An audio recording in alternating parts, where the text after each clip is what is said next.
పవన్ సభ హైదరాబాద్ లో జరుగుతుండడంతో పండగ వాతావరణం నెలకొంది. కార్యకర్తల కోలాహలంతో పార్టీ ఆఫీస్ వద్ద సందడి ఏర్పడింది. జన సైనికులు పార్టీ కార్యాలయం నుంచి పెద్ద ఎత్తున ర్యాలీగా బయలుదేరారు. డబ్బు బలంతో కాకుండా అభిమానంతో వచ్చే సైనికులు జనసేన కార్యకర్తలు అని వారు అంటున్నారు. మరింత సమాచారం జనసేన కార్యాలయం నుంచి మా ప్రతినిధి ఉజ్జయిని అందిస్తారు. సాయంత్రం జరిగే జనసేన సభకు అంతా సిద్ధమైంది. ప్రతి ఒక్కరు కూడా ఎప్పుడెప్పుడు పవన్ కళ్యాణ్ వస్తాడా, ఎప్పుడెప్పుడు సభ నిర్వహిస్తారా అని ప్రతి ఒక్క అభిమాని కూడా వెయిట్ చేస్తున్నారు.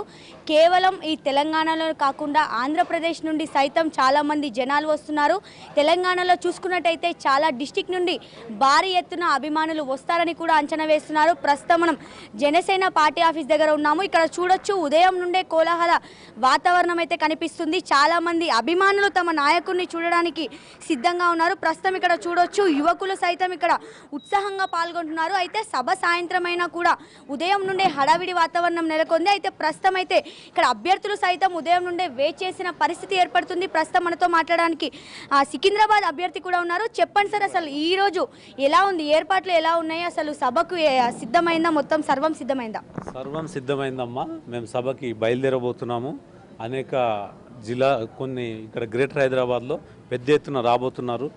మేము ఈ యొక్క బహుజన్ సమాజ్ పార్టీ మరియు జనసేన పార్టీ ఆధ్వర్యంలో ఈ యొక్క మొట్టమొదటి సభ, ఆ సభ నగర నడిబోడున ఎల్బీ స్టేడియంలో ఈరోజు జరుగుతుంది.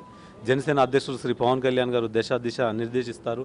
అదే రకంగా ప్రజా సమస్యల మీద పోరాటం ఏ రకంగా అయితే ఆంధ్రప్రదేశ్లో చేస్తుండో రాబోయే రోజుల్లో అదే రకంగా ఇక్కడ తెలంగాణలో చేయాలని కూడా మాకు పిలుపునిచ్చారు ఆల్రెడీ.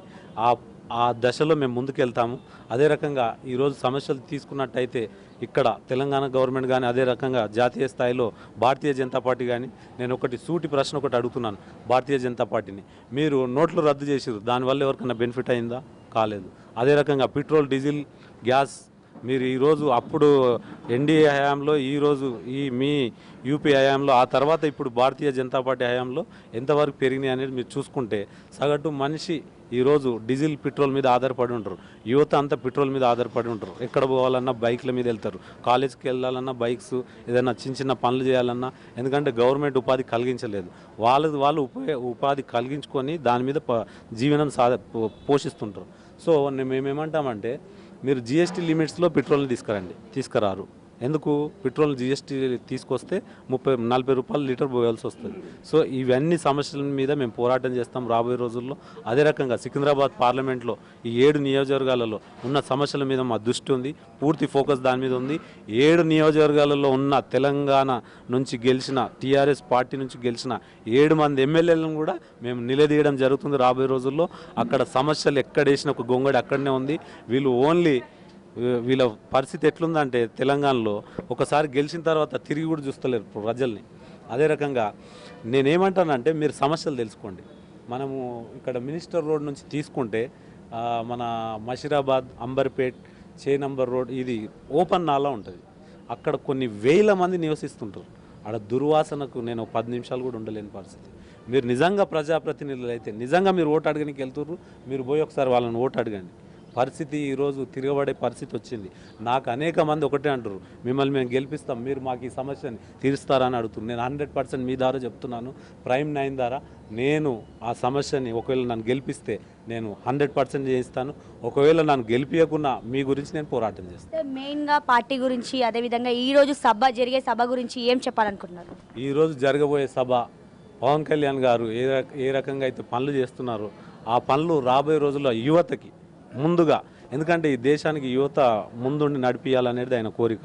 యువత ముందుంటే ఏదైనా సాధించవచ్చు. ఇవాళ మనకు స్వాతంత్రం వచ్చిందంటే యువత వల్లనే. యువత అనేక మంది ప్రాణత్యాగాలతోటి ఈరోజు మన భారతదేశం ఆజాద్ హిందుస్థాన్ అంటారు. అదే రకంగా తెలంగాణ రావడంలో కూడా యువత వాళ్ళ భవిష్యత్తుని సర్వనాశనం చేసుకొని ఈరోజు తెలంగాణ తెచ్చింది. నిధులు, నియమాలు ఎక్కడ పోయినాయి? ఇంతవరకు ఏం లేదు. ఉద్యోగాలు ఎక్కడ లేవు, డబుల్ బెడ్రూమ్స్ లేవు.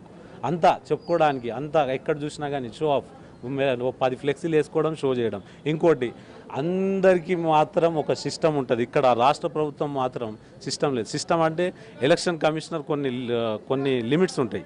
ఇక్కడ ముఖ్యమంత్రి గారి మాత్రం ఫ్లెక్సీలు ఎక్కడైనా పెట్టుకోవచ్చు, వేరే పార్టీ కూడా పెట్టవద్దు. ఇది ఎక్కడ పాలన? నియంత్రణ పాలన జరుగుతుంది ఈ రాష్ట్రంలో. మేము దీని మీద కూడా చాలా ఆవేదనగా ఉన్నారు.